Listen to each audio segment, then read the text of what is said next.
kalian harus ngerti tentang mindset di kripto. Jadi banyak banget orang yang masuk ke dunia kripto itu dengan mental pejudi atau mau berjudi di pasar kripto. Buat kalian yang datang ke akademi ini, berharap gue bakal kasih tahu kalian koin yang bisa naik 100 kali. Kalian salah tempat. Gue nggak akan ajarin kalian untuk berjudi di pasar kripto, tapi di sini gue akan ajarin gimana caranya investasi dengan sistematis untuk mencari risk adjusted return yang optimal. Bukan cari cuan setinggi-tingginya tanpa mikirin resiko di belakangnya seperti apa. Karena banyak banget orang mau berjudi gitu kan, oh punya uang segini, oh all in, pakai leverage gitu di dunia kripto. Karena mereka lihat orang-orang kaya, mereka FOMO mau jadi kaya juga. Tapi di sini gue kasih tahu bahwa yes, di kripto kalian bisa kaya, yes gue make uang banyak di pasar kripto. Tapi itu proses, layaknya semua skill di dunia ini nggak ada yang datangnya instan. Jadi itu semua proses yang harus kalian jalanin. Itu mungkin nggak dalam harian, nggak dalam mingguan, bahkan tahunan. Skill ini harus diasah terus menerus, ngeliatin pasarnya, ngeliatin pergerakannya, belajar teknologinya. Itu adalah proses belajar yang sebenarnya nggak akan pernah nanti selesai. Orang itu punya mindset gini ya, datang ke kripto, lihat temennya, oh dia cuan dari NFT, gue juga bisa cuan ya kan. Pikir dengan uang 10 juta ya kan, mau beli gambar monyet bisa jadi miliaran. Ya memang bisa, ada beberapa orang yang hoki, tapi berapa persen yang bisa kayak gitu. Jadi fungsinya kita belajar adalah kita bisa menganalisa mana yang project yang bagus dan mana project yang ibarat cuma goreng-gorengan aja. Di kripto kita nggak bisa jadi orang yang emosional. Kenapa? Karena kalau kita jadi orang yang emosional di dunia kripto, itu akan memberi kejatuhan kepada kita. Karena kita ngejar nih, oh misalnya koinnya udah tinggi mau dikejar ya kan. Pas udah turun dalam, udah nyangkut dalam, nggak mau cut loss, nggak mau ngakuin bahwa yang dia pilih itu koin micin atau koin yang nggak berguna.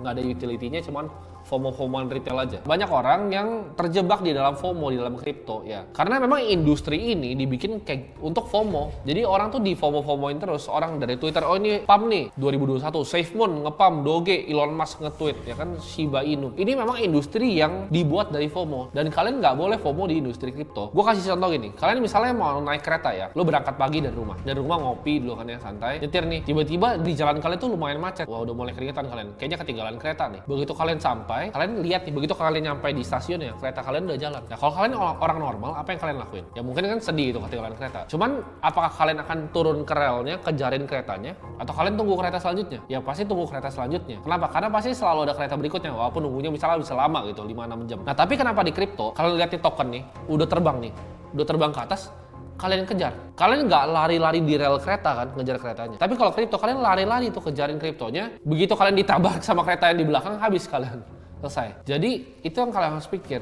jangan FOMO di dunia kripto. Selalu ada kereta selanjutnya. Jadi kalau misalnya memang udah tinggi banget, ya pasti ada yang jualan barang. Biarin aja gitu, jangan FOMO. Nah supaya kita nggak berjudi di dalam kripto, kita harus tahu dulu alasan kenapa kita mau masuk berinvestasi di dunia kripto. Yang pertama, ya pasti aja kita jujur lah, ya semua orang butuh uang.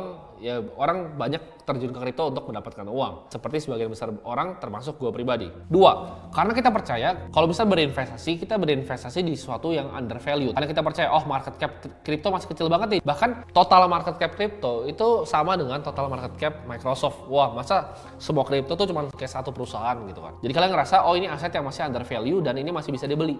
Jadi cuma dua, antara dapat duit ya atau memang ngeliat asetnya undervalued. Nah, gimana caranya kita define value? Kita bisa define value sebuah aset ketika aset ini memecahkan solusi yang besar di dunia. Nah, di sini banyak banget sebenarnya diselesaikan sama kripto dari sistem fiat, ya sistem perbankan global dan juga sistem keamanan di dunia finansial.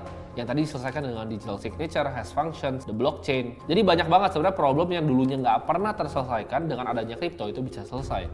Nah kalau kripto bisa menyelesaikan masalah yang tadi gue bilang, ya of course pasti unlock dari value-nya itu bakal besar. Apa sih sebenarnya yang diselesaikan juga sama kripto? Kita lihat kan kalau negara yang print unlimited money kayak Zimbabwe, orang udah bawa-bawa kayak gitu, itu udah jadi nggak jelas gitu negaranya. Kenapa? Karena kita lihat uangnya juga udah nggak jadi berarti. Kita harus percaya kepada pemerintahan bahwa pemerintahan nggak akan fuck up dalam ngerjain mata uangnya. Kita percaya kepada Bank Indonesia nggak akan ngancurin rupiah dengan fiscal policy yang aneh-aneh. Kita percaya US dollar akan selalu dijaga sama Fed biar inflasi nggak terlalu tinggi dengan dia naikin interest rate sekarang. Nah ini menurut gue salah satu use case juga dari kripto. Kalau kalian pernah transfer uang gede ke luar negeri, kalian pasti tahu itu bahwa itu something yang nggak efektif. Kalian transfer dari bank padahal uang lu sendiri tapi susah dikeluarin. Sedangkan kalau kripto nggak perlu tuh kalian ke teller, nggak perlu tanda tangan. Kalian cuma perlu ya tadi ya private key kalian untuk akses kripto kalian transfer ke public key-nya orang, dapat dia kriptonya. Beres. Mau 1 miliar, 10 miliar, 100 miliar itu 1 detik kelar. Mau transfer Indonesia Australia, Indonesia Afrika, Indonesia USA, itu kalian nggak bisa lakuin tuh di bank. Coba kalian transfer ke US pakai bank BCA 10 miliar. Susahnya setengah mati. Nah, kita juga lihat banyak banget penipuan di institusi finansial besar. Karena ini di-run sama manusia dan manusia itu banyak yang korupsi. Kita lihat kayak kemarin asuransi Wana Arta, Jiwasraya, Asabri,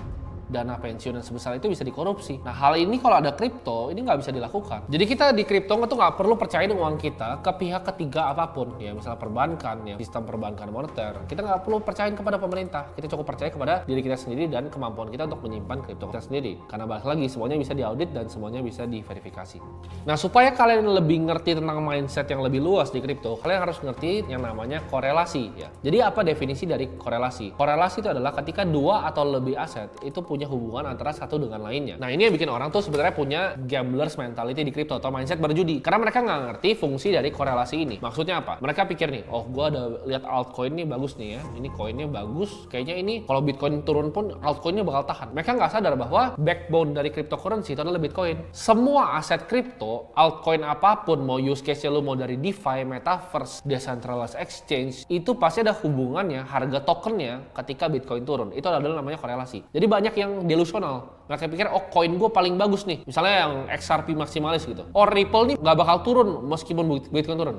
Itu pemikiran orang bego. Karena pasti ada korelasi antara Bitcoin dan juga altcoin yang lainnya. Bahkan volume exchange besar itu seperti Binance ya, Bybit, itu terkorelasi sama harga dari Bitcoin. Bitcoin turun, volume Binance turun. Semua industri kripto kena. Nah, ini banyak banget ya yang akhirnya muncul karena kebohongan-kebohongan di media. Dibilang, oh korelasinya antara kripto dengan saham itu kecil. Ini menurut gua kebohongan. Kenapa? Karena pemainnya udah sama. Ya, institusi besar yang masuk di kripto dan saham itu udah mirip-mirip. Jadi kalau saham turun, percaya gua, Nasdaq turun, kripto pasti turun. Kripto tuh punya korelasi yang tinggi terhadap geopolitical resiko, terhadap politik US. Pasti ada korelasinya terhadap misalnya the Fed. Oke, dia nanti Desember naikin basis point berapa nih? Apakah 50 basis point atau 75? Oh, kalau 75, gue yakin Bitcoin akan turun lagi. Bahkan bisa di bawah 16.000. Karena kenapa? Karena market S&P ntar pasti shoot ke bawah. Jadi itu ada korelasinya antara saham, kripto, dan juga politik. Jadi kalian harus ngerti ini. Jadi nggak ada satu koin pun yang terbebas dari semua hal ini. Karena semuanya itu saling berkesinambungan. Pada nyatanya, kripto dan saham itu masuk sebenarnya dalam kategori risk asset. Jadi aset yang beresiko, aset yang volatil. Nah, kita harus tahu asetnya udah banyak. Ada yang aman kayak cash, deposit, ya kan, time deposit, government bonds. Ada juga yang lebih resiko, misalnya bonds, junk bonds, segala macam. Kripto itu udah paling ujung ya